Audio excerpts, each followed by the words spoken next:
আমরা যদি আমাদের কি বলবো বাস্তু সংক্রান্ত ব্যাপার নিয়ে কখনো আলোচনা করি, আমরা সবসময় বলি যে নর্থ সাইডটা আমাদের লাইফের কিন্তু খুব ডিস্টার্ব। যদি আমি ভুল না হই, আপনারা দেখবেন যে ভারতবর্ষের বুকে নর্থে যে জায়গাটা রয়েছে সেটার নাম হচ্ছে দিল্লি, এবং ভারতবর্ষের ক্যাপিটাল। এবং সব থেকে যদি আমি বলি নেগেটিভ অ্যাক্টিভিটিস থেকে শুরু করে এভরিথিং, সেই জায়গাটার মধ্যে সবসময় একটু বেশি হওয়ার প্রবণতা থাকে। এটা গেল একটা পার্ট। যদি বলেন ভালোর জায়গা কোনটা, অবশ্যই আমি সবসময় বলি যে নর্থ ইস্ট তো একটা ভালো জায়গা, একটা মানে ঈশান কোণ ভগবানের জায়গা।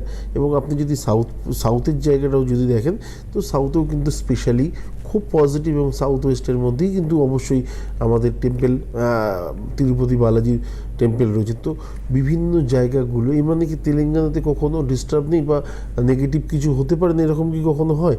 তো এটা কখনোই নয়, প্রতিটা জায়গার একটা পার্ট। এখানেও নেগেটিভ অ্যাক্টিভিটিস আছে। যদি আমি ভুল না হই,